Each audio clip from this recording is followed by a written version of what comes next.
Bonjour à toutes et à tous sur la chaîne MM Analyst et cette semaine on va analyser le combat entre Benoît Saint-Denis et Mauricio Ruffi qui aura lieu à l'UFC Paris le 6 septembre. Juste pour revenir rapidement sur l'analyse précédente sur Dricus du Plessis et Khamzat Chimaev, on a pu voir qu'il y a eu un scénario similaire à celui que j'avais évoqué, à savoir Chimaev qui a réussi à bien immobiliser Dricus du Plessis, notamment dans la position du crucifix. Également l'importance du point de vigilance sur le cardio de Chimaev qui a bien influencé le combat ainsi que la différence de force physique. Donc on va passer à l'analyse de ce co-main event de l'UFC Paris entre BSD et Ruffi. Au niveau de la présentation des combattants, Benoît Saint-Denis est 13e au classement UFC, tandis que Mauricio Ruffi est 15e. Donc Benoît Saint-Denis, c'est 14 victoires pour 3 défaites en professionnel. Ces 14 victoires sont uniquement par finition.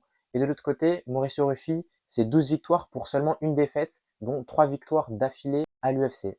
Les deux combattants font la même taille puisqu'ils mesurent 1m80 et au niveau de la longe, Mauricio Ruffi a un avantage de 6 cm puisque son allonge est d'1m91 contre 1m85 pour Benoît Saint-Denis.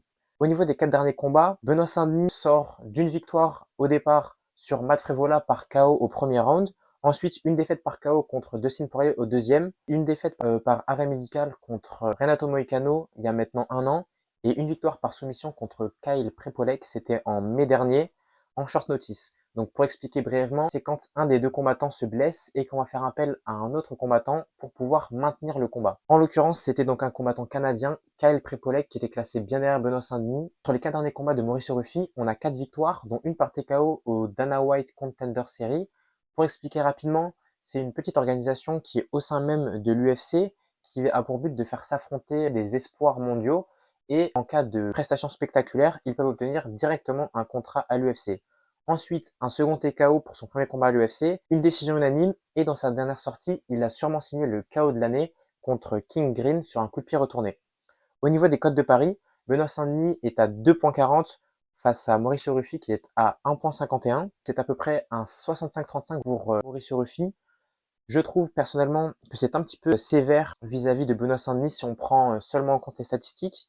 Selon moi, on serait plus proche du 55-45, rang maximum du 60-40 pour Mauricio Ruffi. Mais ces cotes-là sont justifiées au vu de la dynamique de Mauricio Ruffi qui n'arrête pas de gagner et de son style.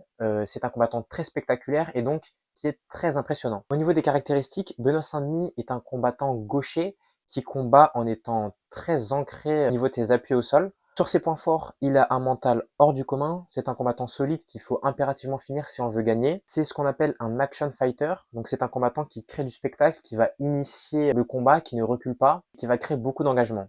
Au niveau de son style, c'est un très bon lutteur qui a surtout un très bon sol puisqu'il a une base de jiu-jitsu brésilien. On note également qu'il a un très bon grappling offensif. Donc le grappling, c'est un ensemble de pratiques de lutte spécialisées au sol. Également, Benoît Saint-Denis dispose de très bons middle kicks. Ce sont des coups de pied qui sont envoyés donc au niveau du buste de l'adversaire, qui ont très bien servi notamment contre Ismaël Bonfim. Ça a servi à lui endommager ses avant-bras et ça lui a permis ensuite de trouver la soumission. Benoît Saint-Denis est un combattant qui frappe plutôt fort, mais qui n'a pas le KO power au niveau des points. Donc le KO power, c'est le fait de pouvoir finir son adversaire sur un seul coup. Aussi, Benoît Saint-Denis a un bon contrôle à la cage, ou cage control en anglais. Le cage control, c'est le fait de pouvoir emmener son adversaire et le plaquer contre la cage et réussir à le maintenir, à le bloquer plus ou moins longtemps. Il dispose aussi d'un très bon clinch tie. Donc clinch tie, ça vient de la boxe thaïlandaise. C'est une phase de corps à corps, debout, où on peut utiliser les genoux et les coudes. Donc c'est une phase de combat rapprochée, vous l'aurez compris. Ça a bien servi contre Dustin Poirier et contre Kyle Prepolec. Et on a vu qu'il a travaillé ça récemment en Thaïlande. Pour le redire, Benoît Saint-Denis est un gros finisseur. Il vient pour terminer le combat et a souvent une approche peu mesurée. Ses points faibles, c'est globalement techniquement, du point de vue de son striking en boxe anglaise, donc c'est tous les coups qui sont envoyés avec les poings. Mais on sait que depuis plusieurs mois et son association avec son nouveau coach Nicolas Hoth, il travaille son striking, donc on pourrait potentiellement voir des améliorations. On a pu noter par le passé une difficulté à suivre le game plan, donc la stratégie. Son précédent entraîneur, Daniel Warin, lui disait souvent de ne pas aller à la bagarre, et c'est un conseil qu'il n'a rarement suivi. Ça lui a réussi dans certains combats, mais là il arrive vraiment contre des combattants où ça ne suffira pas et où il devrait être davantage prudent. Défensivement, sur le plan technique, on a vu que Renato Moicano a exposé ce qu'on appelle la garde papillon, donc c'est une position défensive en jiu-jitsu brésilien, donc il a pu facilement la contrer. C'est quelque chose qu'on peut noter, mais on peut supposer que Benoît Saint-Denis aura fait des ajustements étant donné que n'importe qui ayant regardé le combat a vu ce gros point faible. Du côté de Mauricio Ruffi, donc c'est un combattant qui a un striking plutôt élégant, presque chorégraphique. Il se déplace avec des appuis légers, avec un style un petit peu karatéka au niveau des appuis. Il fait beaucoup d'esquives avec des retraits de buste. C'est un combattant qui est droitier, donc l'inverse de Benoît Saint-Denis, et qui peut changer de garde, donc se mettre en gaucher. C'est un combattant de type contreur, c'est-à-dire qu'il va attendre que son adversaire lui envoie un coup pour lui en renvoyer un. Lorsqu'il contre, on peut noter qu'il a des bons crochets et des combinaisons plus généralement de boxe anglaise. Au niveau de son positionnement, il va chercher à appâter, donc à se faire attaquer pour justement, comme je le disais, venir contrer. Et on se rend compte que c'est lui qui va réussir à amener ses adversaires dans une zone où il est à l'aise pour pouvoir les toucher quand ils ne s'y attendent pas. C'est un combattant qui ne se jette pas, qui attend d'être à la bonne distance pour toucher ses adversaires. C'est une philosophie qu'on retrouve au sein de son équipe, les Fighting Nerds, une équipe brésilienne très connue pour analyser en profondeur les adversaires et également du fait de leur promotion sur les réseaux sociaux. Donc quand on l'attaque, Mauricio Ruffi, soit il recule, c'est-à-dire qu'il prend de la distance, soit il pivote pour laisser son adversaire sur le côté. Il peut viser la tête comme le corps dans beaucoup d'angles différents et notamment depuis le bas, donc ce qu'on appelle les uppercuts. C'est un combattant qui est atypique. Il est capable notamment d'amener au sol cet adversaire uniquement avec ses jambes en ciseaux. Aussi, il a pu montrer qu'il avait des esquives atypiques sur les calf kicks. Donc les calf kicks, ce sont des coups de pied qui sont visés vers les mollets de l'adversaire. Par contre, de son côté, il a également des coups de pied variés et imprévisibles, des coups de pied retournés. Au niveau de ses points faibles, c'est un combattant qui recule quand il reçoit de la pression, souvent jusqu'à être bloqué à la cage. Ça lui a réussi quand ses adversaires lui mettaient la pression en boxe anglaise, car il a un striking tellement élevé qu'il arrive à ne pas être submergé. Sauf que le fait d'être proche à la cage, ça peut l'empêcher de se déplacer correctement, et c'est quelque chose que pourrait utiliser Benoît Saint-Denis. C'est un combattant qui tourne la tête pour esquiver, qui va jusqu'à regarder derrière lui, ce qui peut être dangereux étant donné qu'il perd un nombre important potentiellement d'informations. On va passer maintenant aux clés du combat. Donc du côté de Benoît Saint-Denis, on peut parler de la vision de son coach Nicolas Haute, qui va chercher constamment à imposer les points forts du combattant qu'il entraîne. Et donc, dans ce cas précis, le chemin privilégié pour Benoît Saint-Denis serait d'entrer en contact rapproché avec l'adversaire pour pouvoir ensuite l'amener au sol et trouver un chemin vers la soumission. Donc, par exemple, l'étranglement arrière ou l'étranglement bras-tête. C'est des soumissions que Benoît Saint-Denis a l'habitude de faire. Et également, Benoît Saint-Denis, ça pourrait être important pour lui de feinter ses entrées en lutte, car Ruffi est un combattant qui est vraiment très aérien et qui aurait le temps de le voir venir. Également, on pourrait conseiller à Benoît Saint-Denis d'entrer en striking en déplaçant bien sa tête. C'est une chose qu'il a très bien faite lors de son dernier combat. Il serait intéressant pour Benoît Saint-Denis de mettre de l'incertitude par de la variation, c'est-à-dire quand il reçoit un coup, il pourrait entrer dans les jambes de Ruffi, puis la fois d'après venir feinter le clinch pour finalement attaquer en double leg.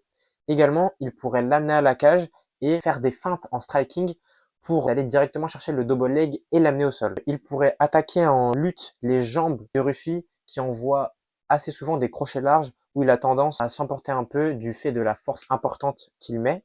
Également, sur un kick de Ruffi, il pourra en profiter pour rentrer en body lock. On sait que Benoît Saint-Denis a un bon timing en lutte et ça peut être vraiment un atout pour lui.